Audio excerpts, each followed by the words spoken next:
The meme of fighters. Still what you going with it? Eh? Yeah, I'm just gonna stick with it because it's this is all just for the memes now. Because I could have just stopped a long ass time ago with just actual teams and their DLC teams, but now I'm just I'm finishing my plate as we speak, as I say. I suppose. Because I'm at least trying to make sure I got stuff cleared off for when I have to do Callisto Protocol, because that's going to be priority.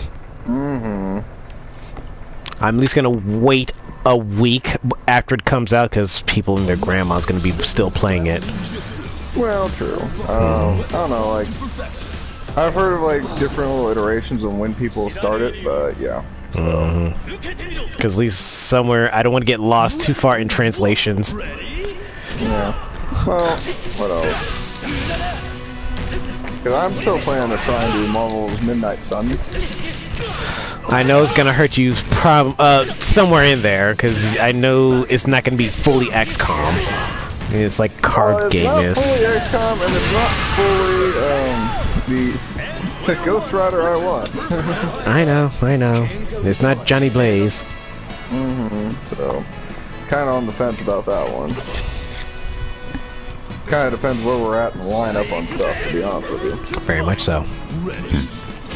Yeah, we got Gungrave to worry about, Callisto Protocol. Dead Space, God, I almost forgot about that. Because we got not Dead Space and actual Dead Space. Yeah, I know, right? And not to mention, you sit there wanting to do Gungrave, and... I wanted to fight you for it. I still want to fight you for it. Like I said, you want to do Gungrave, I'm sitting there like, well, do you have the first two? No. I guess I can do the first two. Yeah, you want to be that guy about it. Well, I mean, yeah, I know. How dare I be understanding of situations? How dare you? How dare you be understanding and being an actual friend here? What is wrong with you? I'm here for blood, Dawes, not for compassion. That's not understanding. How dare you try to understand me and be a good friend? I'm just cursed something Terry. Yeah, I feel bad now. Oh, then again, I'm just kind of spamming with Cronin. No, I just want to get this shit done. I'm supposed to be chilling. I can't help. There's a shit ton of teams on this game. Seriously though, there's a shit ton of teams in this fucking thing. SNK, how dare you make a good game? How dare you give me my money's worth? How dare you give me my absolute money's worth, you son of a bitch. Back on Marvel news? Well, again, we're stopped kind of at DC at the moment. Oh yeah, we're in DC and Shazam and... Yeah. So, like, realistically, they just continued on with the family from the last movie, which I don't blame them for at all. It was actually a pretty solid idea. And them bringing in the Elder Gods, talking about how it's like, oh, it's like, of course we're going to be insulted that, you know, children have our power kind of thing. It's like, yeah, I kind of see where you're going with that, but again, it's like, they also don't seem like the most understanding of gods, even if they are. Okay, in any sort of mythology, there's a very, very, very, very niche crowd of gods that are very chill and understanding. But usually those gods are the ones who get either killed outright because they don't want to be part of anyone's battle, or completely ignored and called other things and then cause problems later on. No, I get you. I mean, especially if it's like you look at stories like Perseus or something like that. Where yeah. You try to do something nice for humanity, and chain to a rock, have your liver eaten out every day. No, that wasn't Perseus. That was Prometheus. Yeah, Perseus is the asshole that was tasked to kill Medusa. Okay. The literally chick. I was scrolling and I saw a thing that said Perseus. That's why I fucking clicked in my head. Yeah, Perseus was tasked to kill Medusa, who literally did nothing wrong, and she literally was the blamed victim in her own story. And like, that's sad. No, like there's a picture of the statue of Perseus, Holding, holding the head and the whole nine. Well, they took a picture of the backside, and man, does he have some ass, some clappers, yeah. Yeah. That's the thing about Greek architecture art. The liberties is all our Greek heroes have ass. Period. Every last one of them. Everyone has a nice ass. Not one of them is flat amongst them. Right. Everyone has the perfect chiseled ass or abs or like I am perfect, sculpted by the gods, literally. That is their joke. They have been literally sculpted by the gods, and this is their depiction. Cool. Prometheus. Yes, Hockey over there died, sculpted by the gods. Yeah. But yeah, Prometheus, it's like, hold on, I'm gonna give humanity fire, and then, chain to the rock for the rest of eternity. Yeah, because Zeus in himself, like, oh yeah, like, well, it's because he tricked Zeus, for one. That's part of the punishment. I'm aware, but yeah. Yeah, gave fire to the humans, and Zeus was not too happy, the first humans, and Zeus was not too happy about that. Not only did he chain Prometheus to the rock, he destroyed the first humans, allegedly to the lore. But anyway, so it's like, I understand, like, the idea of a chill god, fucking, it's a bit outlandish, because there goes, like, gods in most historical lore have actually been pumped up to fucking 20 out of a 10 scale. Yeah, because I know the majority of the Buddhist gods are chill. Some of the ones in Japanese lore, various ones in other Chinese lore, Hindu lore, some of them are actually just real chill, will help humanity, and then humanity gets greedy. Well, yes and no. I mean, like, even in Greek lore, which is what we were just referencing, like, Hades is a fairly kind of chill guy. He just kind of sits in the underworld and does his thing. There's only a few times he's been referenced. Yeah, because he's, in his lore, he's literally, yes, he's the lord of the underworld. He has to manage the dead. That's it.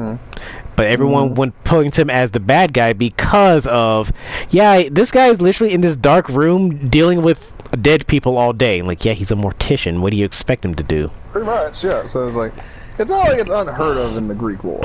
Yeah, because, like, he has to be the guy that people only... He's the bad guy, he's scary. I mean, he has to do his job. If he doesn't... Well, not to mention, he's like, he just kind of got stapled onto, like... He got screwed over by his own brothers.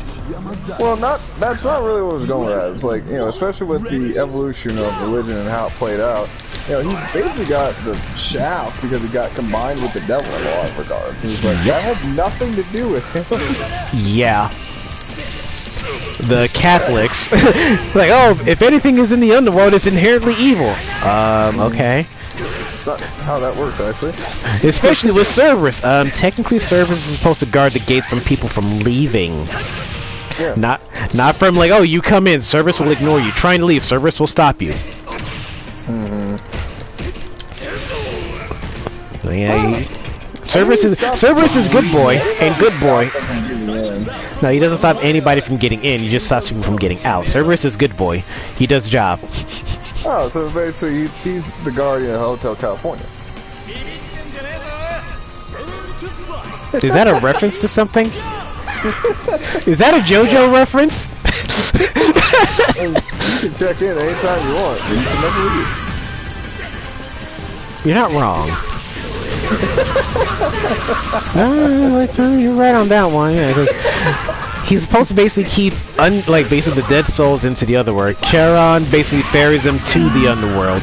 Cerberus mans the gate. Hades manages the dead and make sure they basically do stay there. He's essentially, I'm managing the inventory of collective souls. Because that was another thing too. Is like, hell is, well, that version of hell, to be clear, is usually not reserved as a punishment. Yeah, it's literally, here's your afterlife, because underworld is not exactly hell here.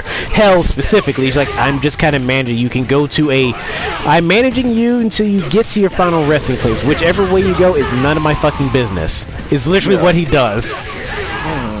Like, oh yeah, the denunciations that a lot of people put on it after the fact. It's like, that's not really how that works, but okay. Yeah, Roman Catholics. Well, again, it's like, this is not political stream, but yeah, it's like, there's a lot of things that religion fucked up. But anyway. Hey, Doss, you plan on going on another crusade today? I already did that once. I'm not doing it again.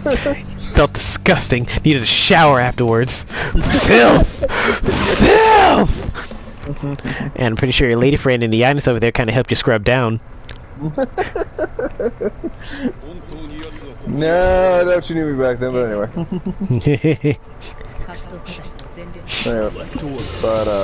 But yeah, like when religions change, your interpretation changes. Back to the actual point that we're getting to. It's like, I mean, it's for the most part, it's just a plot point for the movie. It's like the gods aren't happy that Shazam's power is being split among children. These are some overpowered children. Why do they have powers? Yes. Because they answered the call is the best answer I can give you. They answered the call to become heroes, and someone calls you to be a hero. Everything else kind of becomes second nature, which is a problem in most cases. Especially those heroes who actually have day jobs. Like, I feel bad for those who like, damn, I gotta take my lunch break to go save these people. Fuck. I mean, Clark Kent pulled it off. I mean, Clark Kent is also banging his supervisor. I mean, seriously, if my secret identity and I had to more or less bang my supervisor and she's like okay with it, like, oh, I gotta go be a hero and or take time off because of a thing. No, she was his supervisor. I thought she was just some other like reporter. No, she's specifically she's above him in the chain of command, and then the fat guy that was in the office is their overall boss.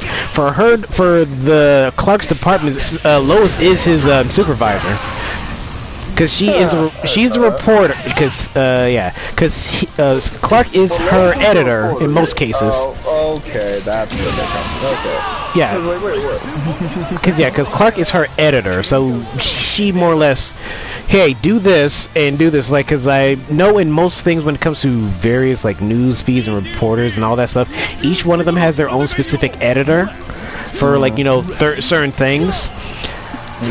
That's why people have like that's why most of them say news team, and their news team or whatever it means, they have like their reporter, their person who gives them the side information or whatever, because usually each reporter has the editor that they go to specifically for whatever task.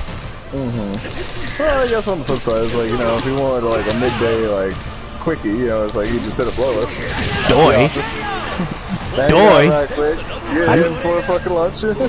I mean, it's not like they have when he actually shared the secret of, oh, I'm Superman, by the way. Lois is in the actual, what's that? Their place of work. Lois is the only one that knows he's Superman. Jimmy almost found out a couple of times, but, Clark being Clark. The comics is a little bit different, too, because, Jimmy was, like, at one point, Superman adopted Jimmy. Yeah, DC Comics get weird. Well, I mean, that's not even, like, talking about fucking, like, OG original Superman who had everything. Who had everything. The man could point and shoot little Superman out of his super hand. I am firing mini-me's! Go! Go, my children. Be free. I'm pretty sure DOS can fire off mini-DOSes too. But not from his finger. Yeah, I know. We don't talk about trade secrets in here. Alright, but so yeah, like Billy Bats and Shazam is essentially, he is Superman, but he's basically magic Superman. Well, and that was kind of the thing. It's like Shazam and Superman actually, Shazam actually has the edge in that fight. Because Superman actually has a weakness towards magical-based opponents. For once, Superman has a competent weakness besides a green rock, a different colored sun, and high gravity. That's another one of his weaknesses. Like anything that can just manipulate gravity around him or at him specifically, fucks him up with the worst. I haven't heard that one, but alright. Yeah, because like there is a gravity gun that Superman has just in case something goes out of control. Something happens and he's left out of control. All the other, I guess you could say the executives in the league know about it. Basically Wonder Woman, Batman, specific Green Lanterns, like the executives like, oh yeah, this gravity gun, if it's used on me, I won't be able to do anything because it's basically like a Chinese finger trap. The more you struggle against it, the more gravity gets put onto them. I hadn't heard that one before, but it wouldn't surprise me DC would come up with something like that. Yeah, it's something I know. It's basically one of the part of the things that Batman has, but besides that, like Batman just like, I'm just gonna make a kryptonite bullet and shoot you with it. The end. Have someone hit you with it. But you know, jumping over from Shazam to fucking Black Adam. Oh man, oh god, that Black Adam movie looks good. I don't know what you say about DC movies. It does. I'll see it if my mom wants me to take her. That's the only way I'm gonna see it. I still stand like I don't really care about watching DC movies anymore. Like their live action stuff kind of just it just kind of ruins it for me. Don't you want to save Martha? Why did you say that name? Why did you say that name, Dust? Because it was a bad line in a bad movie. That's why. That is specifically why, sir. I don't know. Wonder Woman 84 is probably fucking just as it is bad. It's just as bad because of what the thing. I don't know if bad specifically, but it is dumber. Like that line is stupid, but Wonder Woman 84 is probably dumber than that completely. Have you seen it? Yes, I have actually seen 84. Yeah, and you know how dumb it is. Well, okay, I mean, when your MacGuffin's a magic rock that you make a wish on. Yeah, and like, then halfway, or not even halfway through the movie, like a third of the way through the movie, like, the rock becomes a man, and the man starts walking around giving gifts, and it takes a toll on the man, which is never explained, by the way. Yeah, excuse me. But, oh, just so many fucking weird decisions, like, especially in that movie. It's like, they had, like, a built up, like, trunk stand-in of all things. It's like, why? Why would you do this? They're like, oh yeah, especially making a wish upon this rock, but they don't say that, oh, something needs to be given up as well. Like, oh yeah, like make a wish on the thing, but you lose something that you don't really know, because Wonder Woman started losing her powers when she wished her dead lover back. Yeah, who was possessing the body of some other dude. Yeah, like the entire movie, like they kind of like glance over that real quick. The fact that this guy's having his fucking body stolen the entire time. Seriously. Like, I did see a different thing, a weird animated thing about it. It's like, oh yeah, like that same scene where she was about to take him to bed, and they're about to go to bed and do stuff. It was like, but this is my body, and just pants to the guy he's trapped inside his own body. It's like, I consent, do this, come on! He just screams like, do it, come on! This is Wonder Woman, are you crazy? I am not gonna miss this shit. It's like, and they decide like, oh yeah, we're not gonna do it, well, just, you know, because it's not his body. It's like, no! He's just screaming to the heavens in his own body, just pissed off at the world, like, no! I consent, do it! He just, that part was that was hilarious. It was so, if I find it again, I'm gonna send it to you, because that shit was dumb. Well, I mean, there was that, then there's also the fact that, you know, this, what was it, World War II pilot can now suddenly fly a modern day aircraft. Well, technically it's supposed to be an older aircraft that was supposed to be technically newer during his time frame, but it's still an old aircraft according to them. That still sounds like a lot of BS, but alright. It is a lot of BS, but you know, DC Comics. And hold on, I know this one spell that'll sit there and just turn this plane invisible, and we're gonna fly through this fucking series of fireworks. Yeah, that can't end horribly at all.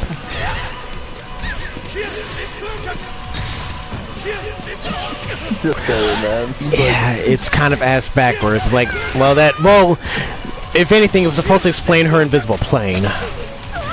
Yeah, I did it as a reference, but you want to talk about clumsy references. That was probably the most ham-fisted reference I've ever seen. That'd be kind of like the, you know, the Netflix series of like Castlevania. I love that series. That'd be kind of like, you know, Trevor getting launched through a wall, and he happens to be on a happens to be on the other side. There happens to be a kitchen table with a turkey sitting on it. It's like, oh, I guess I'll have me some wall chicken to build my strength. That is the kind of ham-fisting we're talking here. Yeah, it was not handled well. Ah, shit, I did it too early.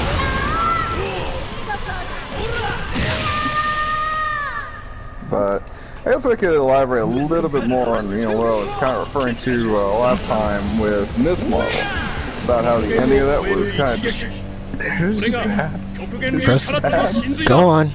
I know it hurts. Quick like a band-aid, DOS. Quick like a band-aid, he says. Alright, so for the show, like, for all the build-up for everything that was going on, the character of Miss Marvel, Camille Khan, was this kid who wound up finding out that she has powers that are basically passed down through her generationally. That's a very, very condensed version of what happened, but bear with me. Wow, that skipped everything. Everything that what she really is and has been through. That just straight up said, hey, you know her actual lore? Yeah. No, you don't. No, I condensed the show down significantly. But they said her powers are basically from generation to generation. Like, that's okay, sure. There's more to it than that. They explain more to it in the show. Okay. That wasn't really the point of where I was going with that. To be clear, yes, her powers came down and were passed down to her from, like, prior generations and stuff like that. Because apparently she has relatives that come from a different dimension. Blah, blah, blah. Anyway. So, it gets passed down to her. She gets access to this bangle. The bangle wakes up her powers. And the powers from inside her and the powers coming from this other dimension. But it's unique to her because of the fact that she was born in this dimension and not that dimension. That's lazy. It gets lazier, but anyway. Okay, sure. Continue. Yeah. So, anyway, okay, that part I have issues with, but I don't have as many issues with, like, compared to other parts in the program. Okay. Other parts in the program were, like, her family is overbearing for most of the first half of the series. Or more than half of the episode. First part of most of the series. I mean, what family isn't overbearing? Series, like, her family's overbearing in the sense where, like, they're very protective. It's like, you know, it's a very... Yeah, because I saw a preview of it. Their parents approved going to a Avengers party, but her dad has to go... They did not approve of that. They did not approve of that. They allowed her to go to the... Strike two. Damn, really? Well, because I was watching... She stuck out and went to it. Against the parents' wishes. Huh. Okay. I'm talking strictly from the show here. Anyway, sneaks out to go to this party that she's been forbade from because she wanted to go with Miss Marvel, or Captain Marvel, and her parents looked at like, fuck no, you're not gonna go out in that revealing fucking, like, costume, so fuck no. They gave her the Hulk, didn't they? Yeah, I remember that part. That was where the Hulk thing came from, yes. Yeah, I remember they gave her the Hulk costume, and her dad came out with his own. I'm like, dude, I feel bad for you. I feel bad for you. Anyway, so she sits there and she sneaks out because she really wants to go to this party with the dude, so they go out to the party, blah, blah, blah. And that's kind of the tone that the parents carry for 90% of the showtime. Whereas, like, we're trying to protect you from the difficult world out there, and it's like, you know, you really need to think about what's going on. And that's all fine and good. I kind of get that. But then the last episode happens. Where they just kind of throw that shit out the window. It's like, oh yeah, my daughter's a superhero. Go you! Alright, first parents were like, yeah, we can't allow you to do that. Now they're being fully supported. Like, yeah, okay, sure. That's a hell of a 180. And it happens in, like, the last, like, 20 minutes almost. It's like, and granted, like, each episode's only, like, 40 minutes. But still, that's a, you want to talk about whiplash turnaround. That's a hell of a 180, man. My neck hurt. You know, and not to mention, like, you know, the just the weird fucking choices they go with some of the stuff. So, like, they have this, it's not really enhanced, fighting force, I guess is the best way to phrase it. Whereas, like, it's a group of individuals that go out and they stop enhanced individuals from being threats. So it's like fast response force. So essentially, they're the fuck. What do they call him in X-Men? They was Marvel and changing lore because they know. I think they call them. I can't remember. Anyway, moving forward. I'll worry about it later. Yeah. So they're like this like tactical force that responds to enhanced threats. They have like sound wave cannons and stuff like that that neutralize threats. Anyway, they do go in there with the intention not to kill. Although they're going against orders, which I'm sitting there screaming in my head. It's like, it's not how fucking people in the government usually work. You get told to shut down on a massive project and you're drawing a lot of attention, they tell you to get the fuck out of there because they don't want more bad attention. Pretty much so. And like, lo and behold, of course, there's one cowboy in the group like, oh no, it's like, if you just give me 3 minutes, I'll get her out and it won't be a problem. Alright, Galahad. Yeah, it's like, straight up, there's a Galahad here. And just like, straight up disobeys order, like, charges into a community, like, looking to catch these enhanced people, and it's just doing impressive amounts of damage, fucking all over PR and fucking construction-wise. Hey, Das, what are you doing over there? Working! Alright, cool. It's just, it's like, I'm sitting there, it's like, alright, yes, government people have been known to fuck up in the past, but it's like, you're talking about, like, modern day politics kind of thing. It's like, this would not happen. 随分クラシックだな。フルレストアか。1928年製だ。ジャンクヤードで見つけて足りないパーツは手作りだ。すごい。もっとよかった手先が器用なのに。Look at looking back, I'm not gonna lie. Das in the background. Hey, that's a nice bike.